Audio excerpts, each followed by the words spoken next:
السلام عليكم. في بشحشحة فوق بصومي دي حمادك دي شبكك دي شبلة نوبة شغى شج يماكوش نوبة مبديج دي قشيك وصار ديق قد غتشجنو دي ساخر ديق قد غتشجنوش يتشي شغب شنقم. أهلا وسهلا فيكم في هاي الأمسية 21/5، يوم مهم ويوم عظيم في التاريخ الشركسي، يوم عظيم نبني عليه مستقبل الشعب الشركسي كمان. فأهلا وسهلا فيكم، ونستهل هاي الأمسية بتلاوة عطرة للقرآن الكريم. مدارس الأمير حمزة، الطالب محمد أبزاخ. أعوذ بالله من الشيطان الرجيم. بسم الله الرحمن الرحيم.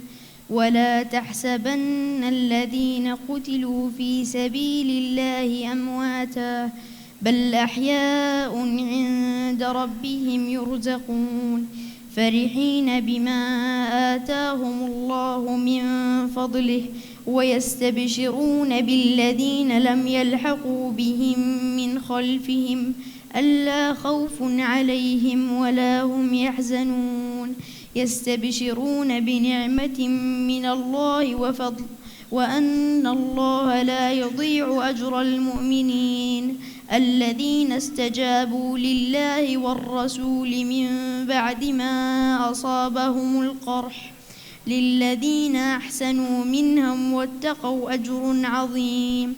الذين قال لهم الناس إن الناس قد جمعوا لكم فاخشوهم فزادهم إيمانا وقالوا حسبنا الله ونعم الوكيل. صدق الله العظيم. 21/5/1864 تاريخ إعلان القيصرية الروسية انتهاء الحملة العسكرية، حملة الإبادة ضد الشعب الشركسي.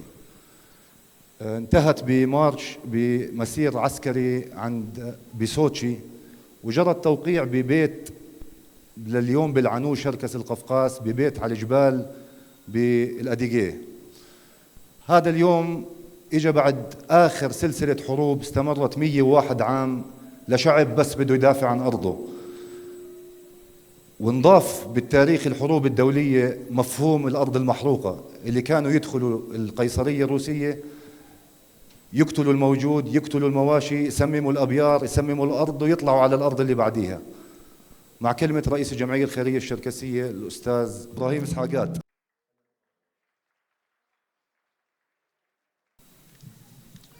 بسم الله الرحمن الرحيم. أيها الأخوات والإخوة الأكارم، مساء الخير.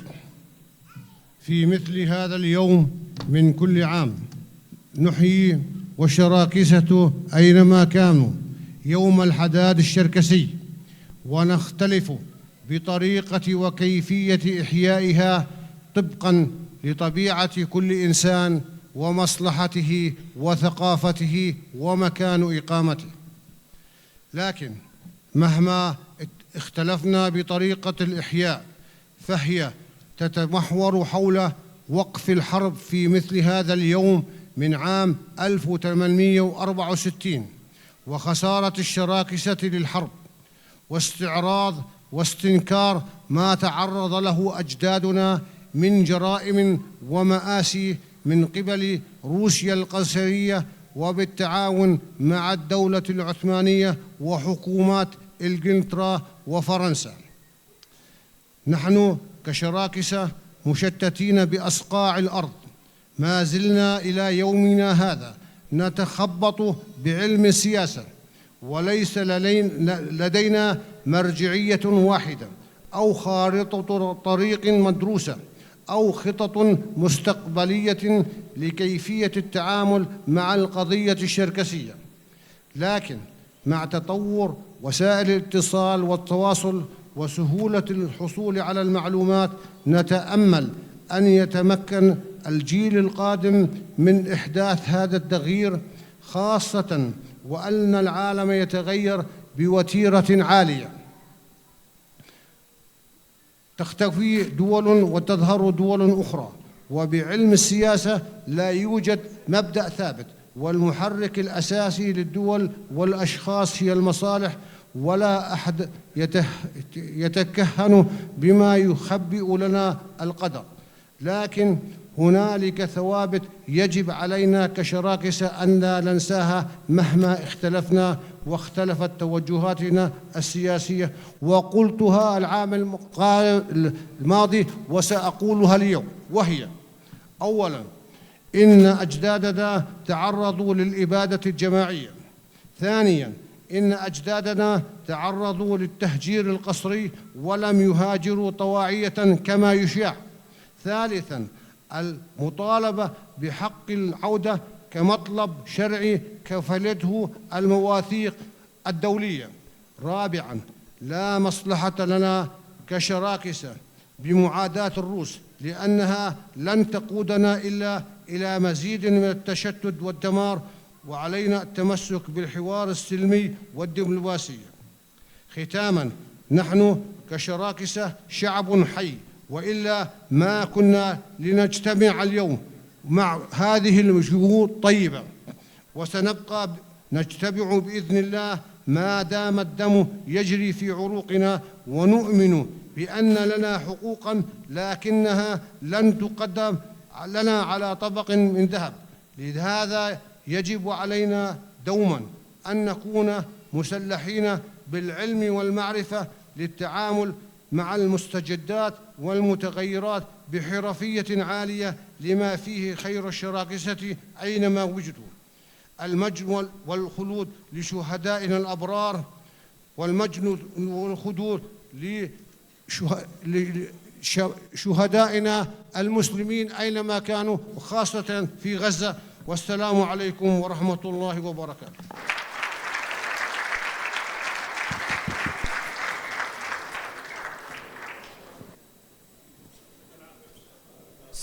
سدي لاجر ديكا كوجر دمساغو دادو سج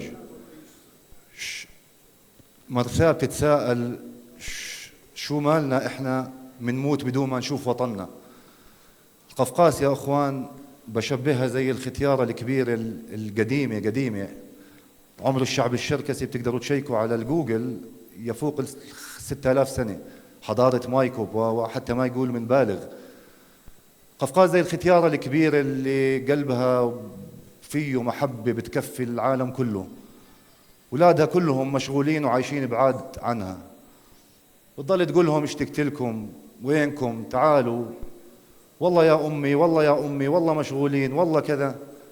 بتهاوشوا بالغربة أولادها كيف بيحبوها، وبيختلفوا بقطعوا بعض وهي لحالها. بتقول لهم جيراني بيضايقوني، الكذا بيضايقوني، تعالوا زوروني، والله غير نيجي، والله غير نيجي. العودة مش سهلة أبداً، في ناس سواها وما شاء الله عليهم، بس يا أخوان في ناس منا وصل جورجيا، وفي ناس منا وصل، نقدر نوصل القفقاس، نقدر نروح زيارة، وزيارة بتلحقها زيارة. معنا مرثاتين من الفنانة بارينا أباظة، بعزف معها أخونا باتر أباظة وأنزور أباظة. تفضلوا.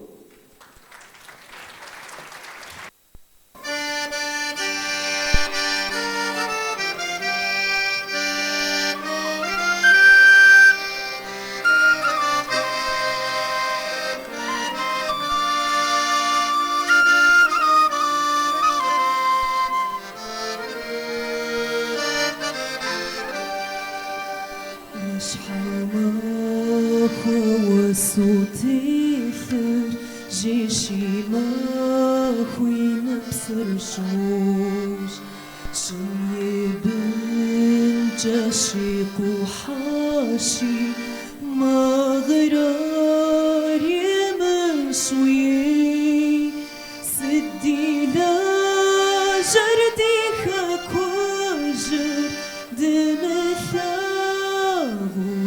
دوفاش دناشش ويديش نخبسنشا أداش ثاخا وقابل بي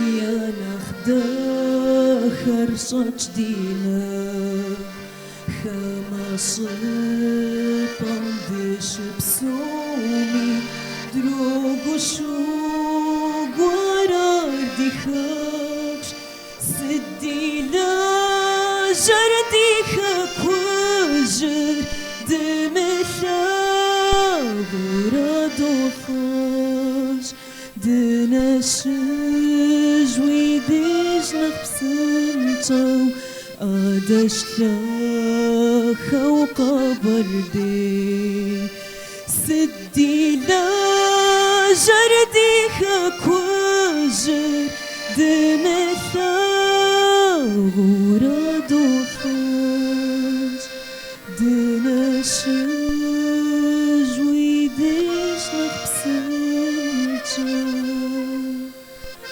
قادش لاخا وقبر دي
وشمغوبت زرو أديقر وشمغوبت زرو أديقر وشمغوبت.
طبعا زي ما ذكرنا الحرب استمرت 101 سنة، بس قبل هاي الحرب كان في مناوشات ومعارك كبيرة مع القيصرية الروسية. إحدى هاي المعارك معركة مالكا في منطقة القبرديب ب 1641، وبداية المناوشات كان ب 1723 1724. بدي أعطيكم بعض المشاهدات اللي جمعناها من كتب لرحالة ولموثقين ومؤرخين. كتاب سوق المهجرين، عدد المهجرين لمرسين 74,000، عاش منهم 4,000 فقط. كمال كربات بين عام 1859 لعام 1879 1,400,000 انعد أشخاص هجروا بالسفن. أحد الرحالة بذكر على شواطئ اسطنبول بيقولوا أنا ماشي لقيت ختيارة تحركت، هذا بكتاب تهجير الشراكسة نهاد برزج. حاولت إني أساعدها، حكت لي اتركني أموت هون من هول اللي شافوه. في وثائق البحارة الأتراك اللي باعونا طبعا وهم بيهجروا شعبنا، بكتبوا بيقولوا بطلنا نعتمد على البوصلة، صرنا نمشي على الجثث اللي طافية وعلى بقايا الملابس حتى نوصل على مرسين على طرابزون. بغض النظر هذا شعبنا. في مشاهدات لترحيل اللي كان بالعربات وبالقطار، كانت الأم الرضيع تبعها تضل تبزق بتمه، آسف على الكلمة، حتى يضل ساكت لحتى تموت هي، بعدين بيموت الرضيع تبعها. الكبار بالعمر كانوا ينضغطوا مش قادرين يريحوا حالهم لدرجة إنه يصيبوا إشي ويموت. ما بدي أحزنكم، بدي أقول لكم حجم المأساة وعظمة المأساة اللي صارت بشعبنا الشركسي. مع كلمة المجلس عشائر الشركسي عمو خير الدين باشا، تفضل. بسم الله الرحمن الرحيم، والصلاة والسلام على خير المرسلين وآله وصحبه أجمعين. قال تعالى في محكم كتابه بعد أعوذ بالله من الشيطان الرجيم: ولا تحسبن الذين قتلوا في سبيل الله أمواتاً بل أحياء عند ربهم يرزقون. صدق الله العظيم. أصحاب المعالي والعطوفة والسعادة، سيدات والسادة الحضور الكريم، أحييكم بتحية الإسلام: السلام عليكم ورحمة الله وبركاته. 21 من شهر أيار عام 1864، يوم الذكرى السنوية لانتهاء الحرب مع روسيا القيصرية وخسارة الأمة الشركسية للحرب والأرض. استشهد ما يقارب 2,000,000 شهيد من الرجال والنساء والأطفال عليهم رحمة الله جميعاً، وهجر ما يقارب 90% ممن تبقى على قيد الحياة، منهم تهجيراً قسرياً ومأساوياً على أرض وطنهم الأم شمال القوقاز. دامت حمى هذا الحرب أكثر من 100 عام، ومن ضمنها الحروب الدفاعية التي قادها الإمام شامل رحمه الله لمدة 26 عاماً، الذي تمكن خلالها توحيد معظم الشعوب الإسلامية في منطقة شمال القفقاس، والتي تمتد بين البحرين قزوين والأسود، والتي انتهت في 16 أيلول 1859. تلاها حروب دفاعية في منطقة الكوبان ضد احتلال القياصرة، وتوقفت أيضاً يوم 21/5/1864 بعد أن أعلن الحاكم العسكري الروسي ميشيل كراندوف انتهاء الحرب واحتلال شمال القفقاس.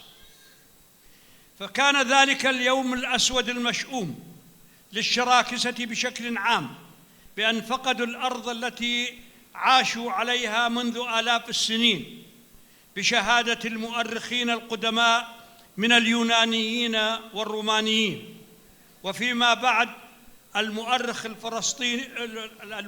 الفرنسي مورجان الذي ذهب بنفسه إلى القفقاس في القرن العشرين وبدعم من الحكومة الروسية، وأثبت وجود الشراكسة في تلك الأراضي قبل ميلاد المسيح عليه السلام.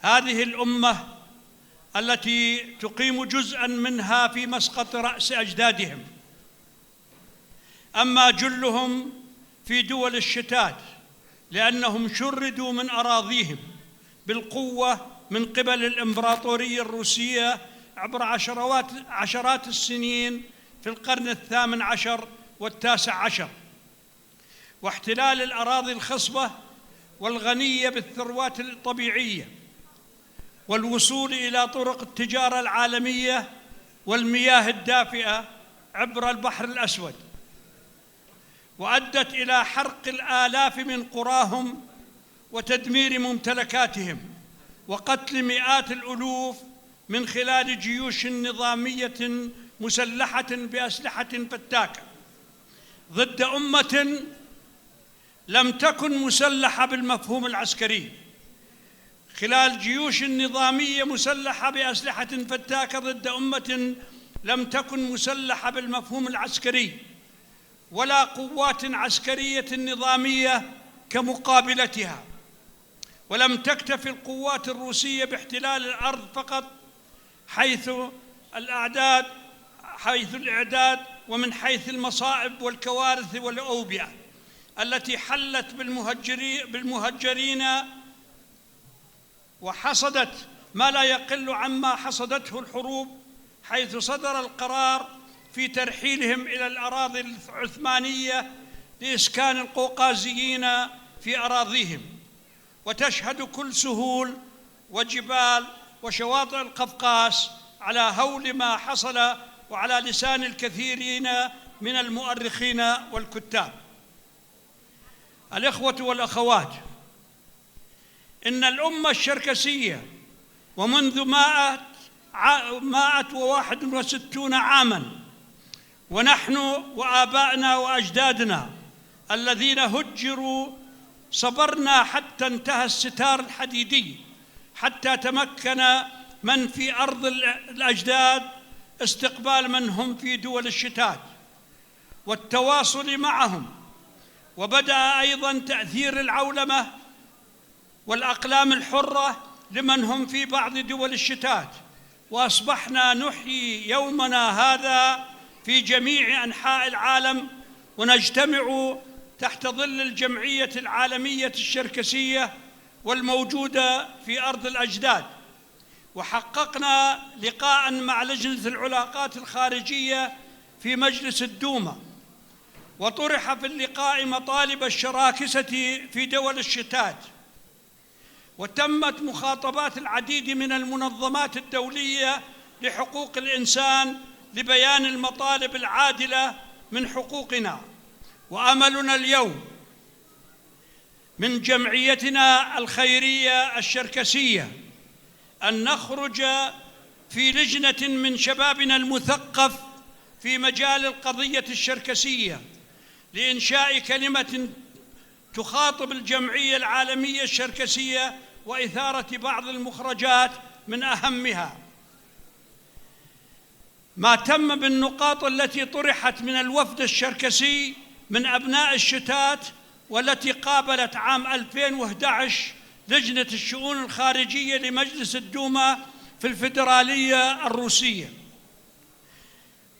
التأكيد على لقاء آخر لوفد شركسي إما مع لجنة الشؤون الخارجية أو مع مجلس الدوما للتأكيد على نقاط الوفد السابق وطرح أي نقاط جديدة. نقترح كمجلس عشائري التأكيد على بعض النقاط وأهمها: إنصاف شراكسة العالم بإعادة الحقوق التاريخية في أراضيها، الاعتراف بما لحق بالشراكسة من ظلم في الحرب التي استمرت أكثر من 100 عام ومن التهجير القسري، منح شراكسة الشتات حق العودة لمن يرغب وتسهيل شروط العودة، متابعة المطالب من قبل البرلمانيين الشراكسة في مجلس الدوما ورئيس الجمعية العالمية الشركسية. إخوتي والأخوات، إن اعتزازنا وتقديرنا لكافة الدول التي يقيم فيها الشراكسة شعوباً وحكومات على حسن المعاملة منذ أن توطن الشراكسة فيها دون تفريق أو تمييز، وتفهم جميع هذه الدول للمأساة التي لحقت بالأمة الشركسية، ومع احترامنا وتقديرنا لما تقدمه الفيدرالية الروسية الآن لجمهورياتنا ذات الحكم الذاتي، آملين أن تجد مطالب أبناء الشراكسة من دول الشتات جل اهتمام روسيا الاتحادية.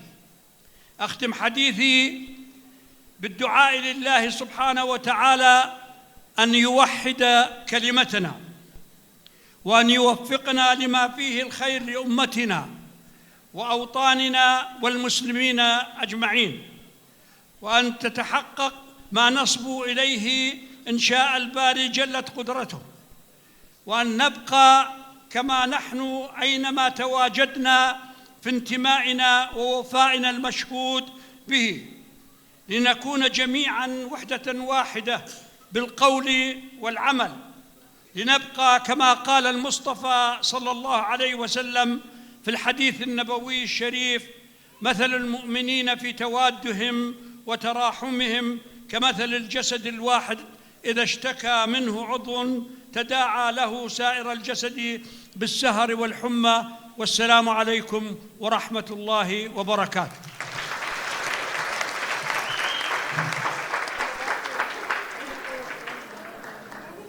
161 سنة ولن ننسى. الشعب الشركسي لا يموت. في بلاد المهجر كلها يحيى هذا اليوم، ومنحاول شركس أردن، سوريا، تركيا نحافظ على عاداتنا وتقاليدنا. الحمد لله رب العالمين، احنا من المهجرين المحظوظين بالأردن. عندنا مدرسة وعندنا حضانة وعندنا روضة وعندنا أندية وعندنا أكاديمية وعندنا جمعيات، الحمد لله رب العالمين. والشعب الشركسي لن يموت طول ما احنا بنحاول ونعلم صغارنا عاداتنا وتقاليدنا ونحاول نرجع لغتنا، لن يموت. حبايبنا مدرسة الأمير حمزة كمان بده يقدموا لنا فقرتين، تفضلوا.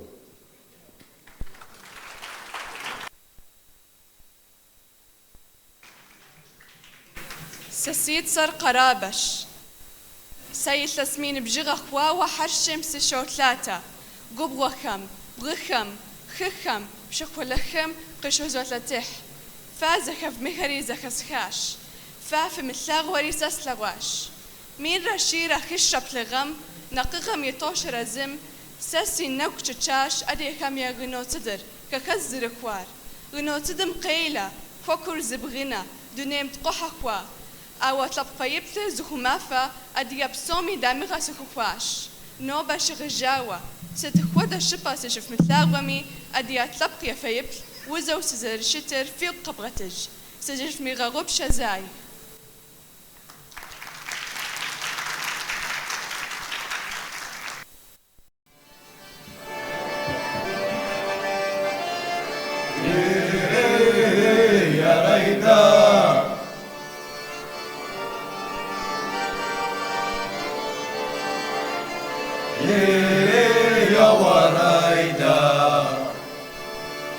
زياب زاخر قم بالماشي خاسك وشابا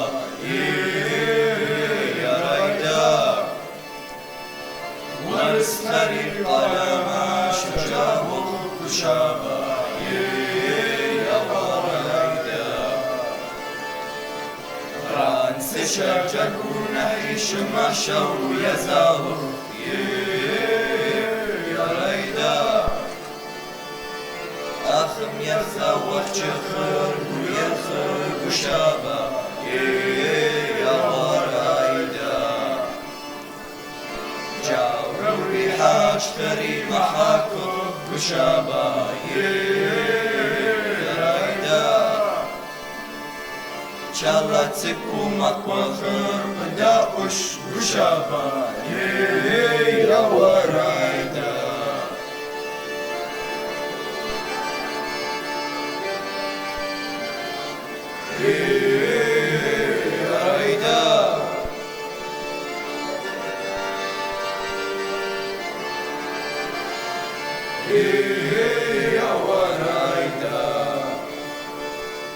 وي ونقض بالشرة الشام تالا يا رايدا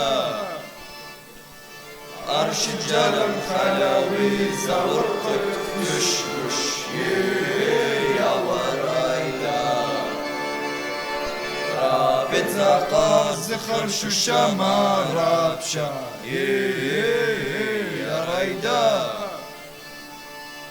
ورتي وقرب شفاخر قد فاخر زشارة يا رايدا وي ونقوى بالبشر قد زاقرتا يا رايدا أرشش حزق وتفجا قرد زارش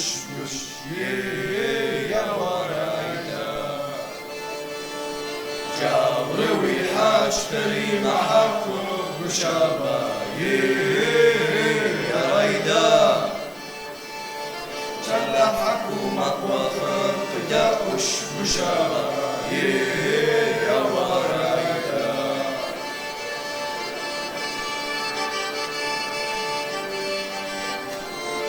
يا رايدا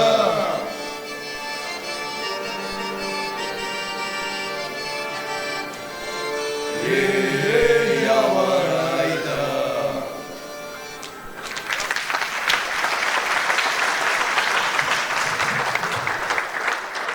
طبعا الشعب الشركسي لما جرى تهجيره بيعيش بأكثر من 42 دولة بالعالم. معلومات يمكن أغلبنا ما بيعرفها. أول المهجرين اللي وصلوا الأردن إجوا عن طريق حيفا. جزء كبير من شركسي الأردن إجوا من دول البلقان، من يوغوسلافيا سابقا، غير الهجرة اللي من بلاد الشام. تخيلوا بعد ما تهجروا على شواطئ اسطنبول مئات الآلاف مثبت ماتوا من سوء التغذية والمعاملة هناك. الدولة العثمانية أخذوا الأصحاء، أخذوا الشباب، وفوراً على حروب البلقان، وهناك تأسس قرى شركسية في كوسوفو وفي صربيا وفي يوغوسلافيا سابقاً، ومنهم رجعوا قريتين بما يملكوا من عدة على القفقاز بالتسعينات، وأسسوا قرية العائدين ما فحابلة، وهيهم عايشين. بذكر حادثة قال لي إياها شخص شركسي كبير بالعمر، درس بتركيا، بقول عم نحضر بطولة أوروبا بالمصارعة، فالنهائي بين تركي وروماني، وهم بتباطحوا، واحد عصب بالشركسي، الثاني بيقول وقفوا المباراة، قال له وأديقة سأديقة، عبطوا بعض وبعدوا شوي وكملوا. الجمهور ما فهم شو صار، بس أنا بقول لكم قديش إحنا مشتتين. بدنا نعرض عليكم فيلم من إنتاج وإخراج اللجنة الاجتماعية بالجمعية الخيرية الشركسية عن شركسي المهجر.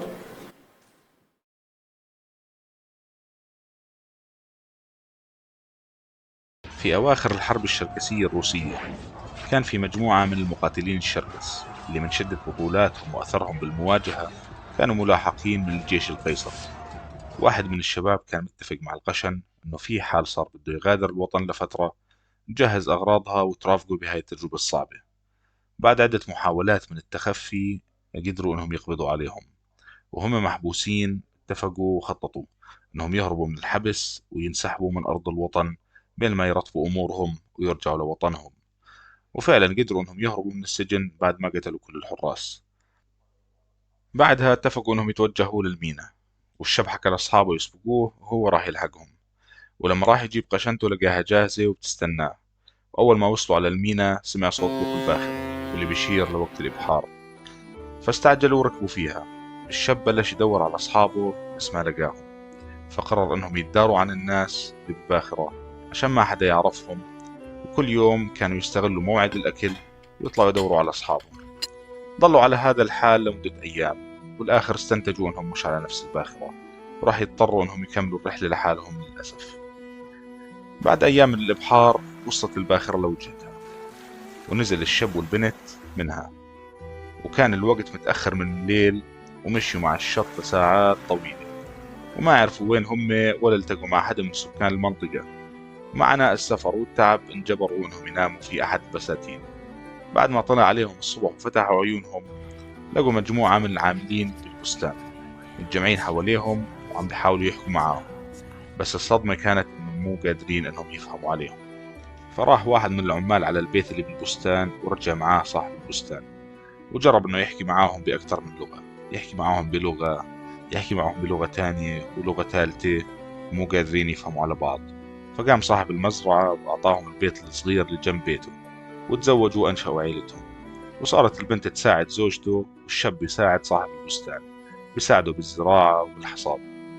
استمروا على هذا الحال مدة من الزمن لحد ما صار الشاب يساعد صاحب البستان بأمور الشغل ويسوق عنه الترك. ولأنه صاحب البستان شاف الشاب الشركسي قديش هو أمين وصادق ومهتم بالشغل، صار يعامله كأنه ابنه وسلمه الشغل كامل. بعد فترة زمنية أصحاب البستان توفوا، وهون كان الخوف الأكبر إنه الشاب والبنت يضلوا بدون مأوى، وفكروا إنهم راح يرجعوا ويتركوا كل إشي ويبلشوا من الصفر للمرة الثانية. استمرت المخاوف لحد ما إجا المحامي المتولي أمور العائلة وخبرهم إنه صاحب البستان قرر يكافئهم على إخلاصهم وتعاملهم معه مع أهل بيته، وعلى جهودهم اللي كبرت الشغل والأراضي، وكتب لهم البستان والبيت باسمهم وعاشوا فيهم وكملوا حياتهم. وبعد سنين من التعايش مع أهالي المنطقة صار عندهم علاقات ومعارف كتير، وكان كل الأهالي بيحبوهم لأخلاقهم العالية وتعاملهم المحترم. وبيوم كانوا رايحين على السوق عشان يشتروا بعض المستلزمات اللي محتاجينها، وهم واقفين قدام محل التحف وبتفرجوا على الفاترينات وبتناقشوا باللغة الشركسية. مرداكا حوا مرنحداكا دارقي كتخن. فرد عليهم واحد كان واقف وراهم وحكى لهم سجزوئر مر. وهون كانت المفاجأة والصدمة على وجوه المرأة العجوز وزوجها، وحكوا لسه في شركس في العالم. وبعدها عزموا الضيف الشركسي على البيت واستضافوه على معدتهم. حكوا لهم قصتهم وشرحوا له انه من هول الحرب ووحشيتها كانوا مفكرين انه الشركس كلهم انتهوا بالحرب وما كان عندهم اي طريقة للتواصل مع الوطن، وانهم لما طلعوا من الوطن ضل قلبهم فيه، وعمرهم ما نسيوا نسمات الهواء ولون الثلج، وعمرهم ما نسيوا الجبال والخيول. وطننا ضل عايش جواتهم كل هاي السنين، وعمرهم ما حكوا مع بعض إلا باللغة الشركسية، لغتنا، هويتنا، وأصلنا. الشاب والصبية اللي بنهاية قصتنا صاروا تيتا وبابج، وبلبسوا مثل أهالي المنطقة اللي عايشين فيها. كانوا مفكرين إنه تم قتل كل الشركس اللي بالوطن. حافظوا على لغتهم وأصلهم ولا يوم تخلوا عن الأديغاغة. هاي القصة سمعناها من حماد المرحوم سمير قردن وهو قابلهم بالصين، واحدة من السفرات اللي تخص الشغل. اليوم خلونا نحاول نكون مثل أبطالنا، يكون الوطن عايش فينا، نحافظ على هويتنا الشركسية ونكون أصيلين، وما ننسى أن جدودنا ضحوا بحياتهم وأرواحهم، وأنهم عاشوا حرب استنزفت كل عالمهم، هجروا من وطنهم وأرواحهم عم تتمزع من الألم بهدف أطفالهم يكبروا ويرجعوا يحرروا الوطن. ضحوا بحياتهم عشان احنا اليوم نكون عايشين، بس عايشين بأمان.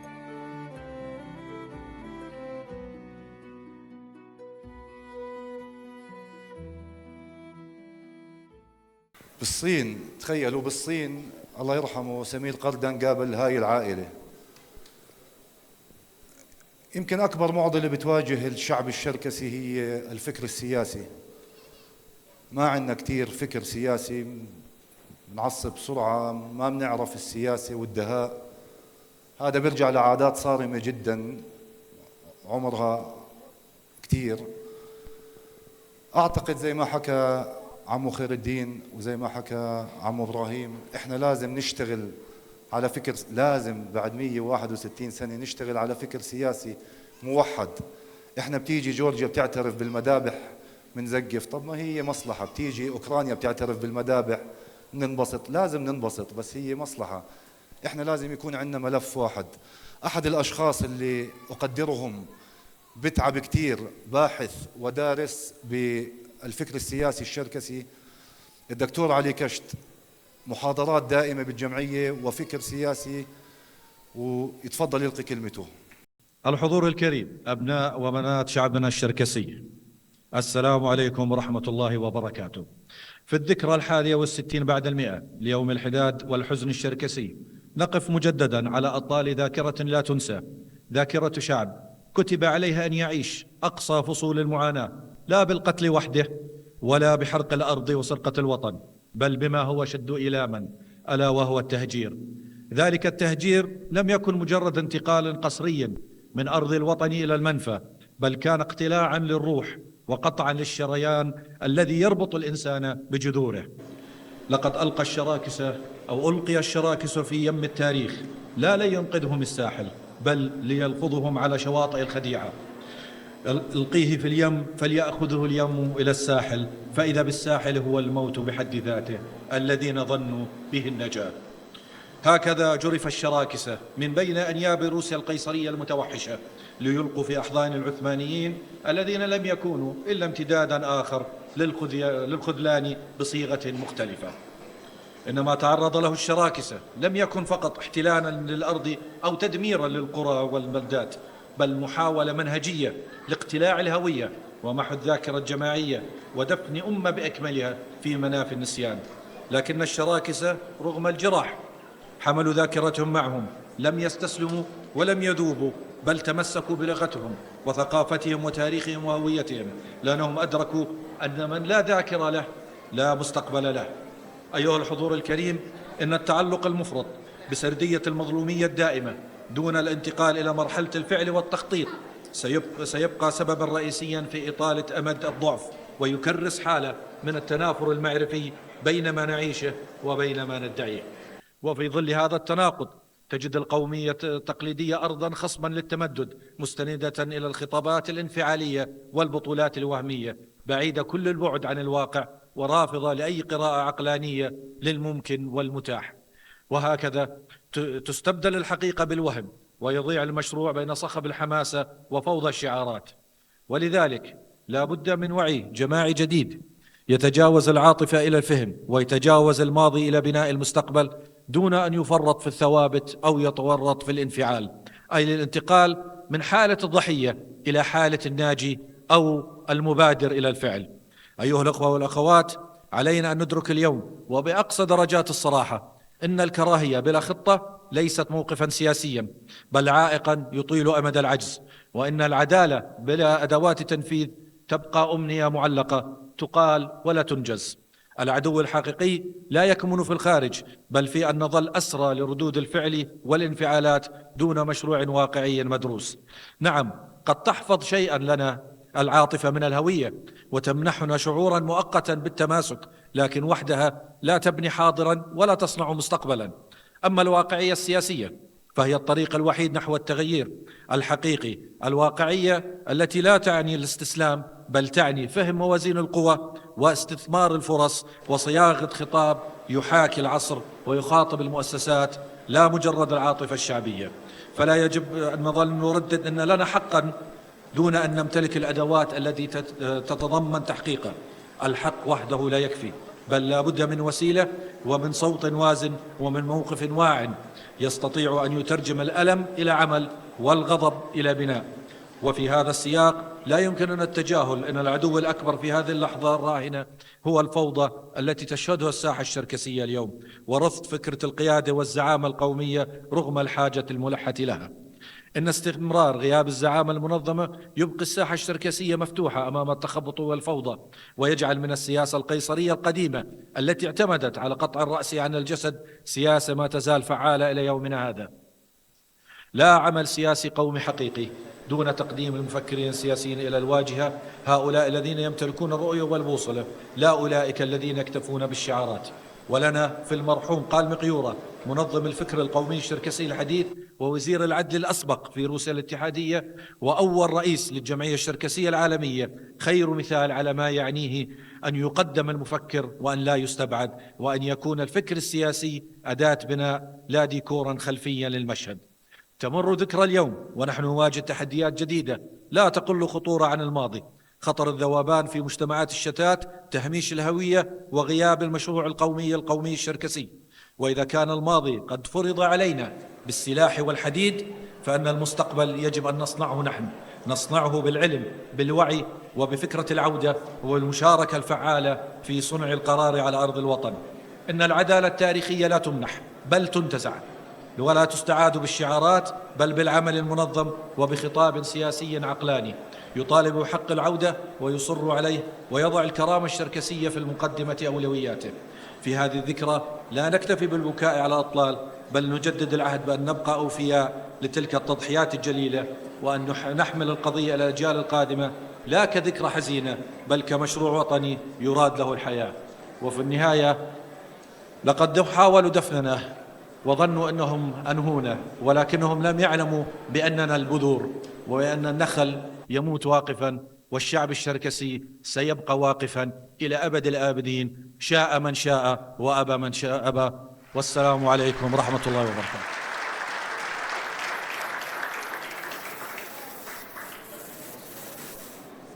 احنا نقدر نطلع على الماضي ونعلق فيه، ونقدر نطلع على الماضي ونبني عليه مستقبل. شخصيا دائما عندي امل، وشايف انه في يمكن تطور العالم والنت هذا ساعدنا كثير، ساعد الجيل الجديد باكتشاف وتعرف اكثر على قضيته. الغبزة هي غم يبزة، يعني لغة البكاء. معنا غبزتين من الأكاديمية الدولية للثقافة الشركسية، تفضلوا.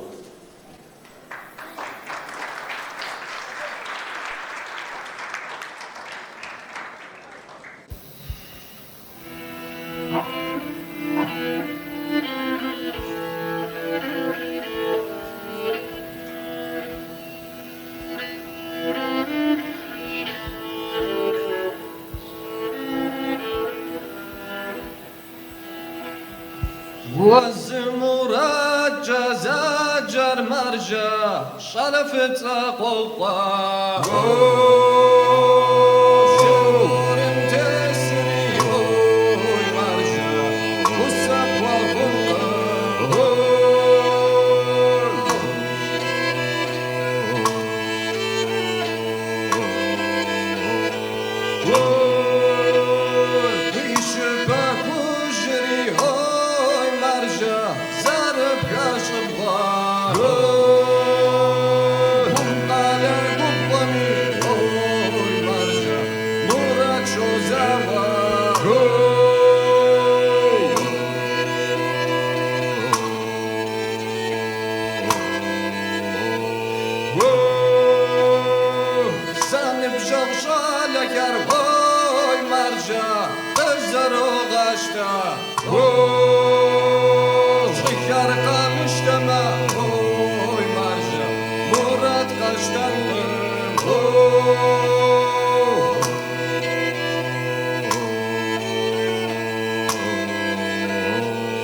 تايم وريا شتيوة يا ويقو شبك رايدا ويدايدو اي اي اي ويدايدو ناريدا ريدايدو جاور جرينا وقوم ساجو قبر تايم شمتنا رايدا ويدايدو اي اي اي ويدايدو ناريدا ريدايدو قبر تايم الرجل وتشجم يا ويقو شبك رايدا ويدايدو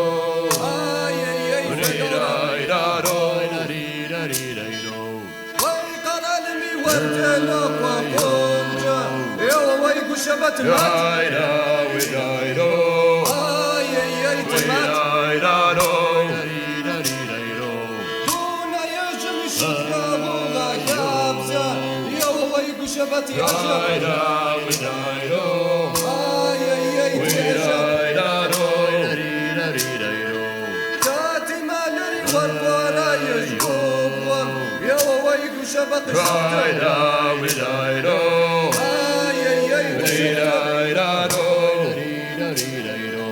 تاتي شبزمي ورساتا يشحابتا يا ويقو شبايا رايدا ويدايدو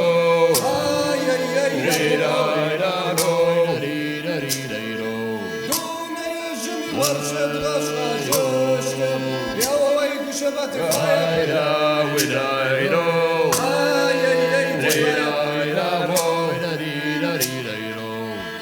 شهيد ويتزارك شوشتم يا ويقو شبت رايدا ويدايدو ريدايدو فوتيسر أسمك طمشم جا يا ويقو شبت رايدا ويدايدو ريدايدو ما أجحرم ورغت كبشم يا ويقو شبت رايدا ويدايدو ريدايدو جاور جري والقدم يا تشحي يا ويقو شبش رايدا ويدايدو ريدايدو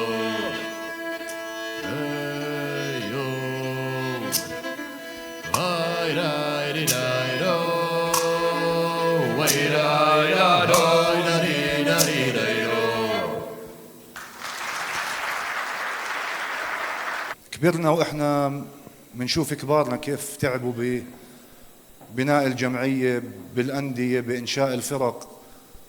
شفنا الجهد اللي بيطلع هو كله بالآخر في خدمة القضية. أنا أعتقد شخصياً إنه كل واحد لازم يحاول يقدم لقضيته قد ما بيقدر، واللي هو اسمه حق الدم. كتير شباب قدموا، من هدول الشباب الأخوين أشرف جانخت ومعتز جانخت قدموا فيلم ضخم جدا اسمه هوم قبل سنين، وأخونا المخرج أشرف جانخت وهذا واجبه طبعا سوى فيلم عن التهجير، فيلم قصير من حب نعرضه عليكم.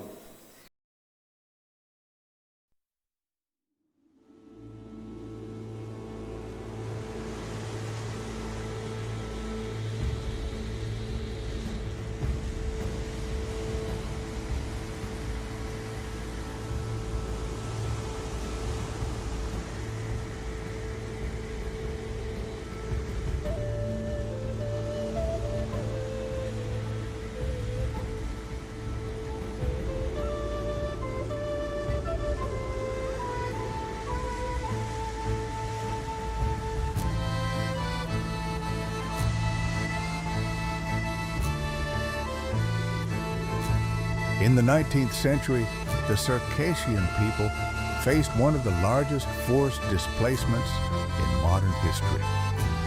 After more than 100 years of resistance against the expanded Russian Empire, their nation was crushed. Their lands were burned, swallowed by the fire of war, villages emptied, families torn apart.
And in 1864, what remained of these people was driven to the sea. Nearly 1.5 million souls were deported by ship, by hunger, by silence. They arrived as strangers, broken, wrapped in sorrow. Many drowned. Many never saw their homeland again.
This is not just a Circassian story, it is a human story. A story of what happens when the world goes quiet in the face of pain. 1864, we will not forget.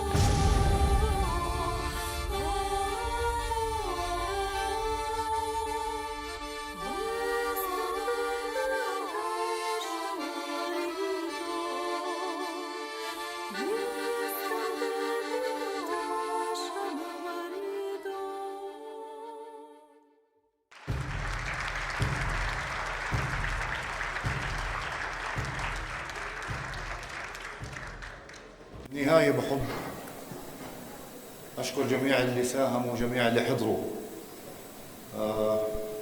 وجه رسالة لشبابنا. الحمد لله رب العالمين، لازم نحمد الله كل يوم على نعمه. إحدى هاي النعم إنه إحنا أحفاد اللي نجيوا من المذابح. إحنا كنا محظوظين إنه أجدادنا نجيوا حتى إحنا نكمل، لكن في 1.5 مليون أو 2 مليون ضحوا حتى إحنا نعيش بطريقة ما. هدول ما عندهم أحفاد لأنهم غرقوا، اغتصبوا، تهجروا، قتلوا. أبسط إشي بنقدر نسويه تقديراً لتضحياتهم إنه نقدم إشي لقضيتنا الشركسية. مش صعب، صدقوني يا شباب، تلهي حالك بتعيش زي الروبوت، ما بنفرق عن الغجر اللي عايشين ب40 دولة وما بنتموا لإشي. كتير بتقدر تقدم لقضيتك، كتير بتقدر تقدم لوطنك من خلال تتطوع، تشتغل، تساعد، تتعلم لغتنا اللي عم بتضيع وإن شاء الله ما بتضيع. تذكروا إحنا بألف نعمة إن أحفاد اللي نجيوا تكريما لتضحياتهم. لازم نزرع القضية بقلوبنا، والأمهات عليكم دور كبير. في واحد اسمه جاك كوستو، إذا بتعرفوه، كرموه العالم كله عشان قضية الحفاظ على الدلافين. إحنا عنا أنبل قضية بالعالم. بآخر مؤتمر جينيسايد صنفوا المذابح الشركسية كأعظم مذابح بالتاريخ. خلينا ننطلق من هون ونزرع القضية في قلوبنا وقلوب أولادنا. الله يعطيكم العافية. عندنا نشاط بنادي الجيل الجديد، نشاط تفاعلي بقاعة فؤاد نغج، مرحوم فؤاد نغج. وشكرا، واعذروني إذا طولت عليكم. شكرا.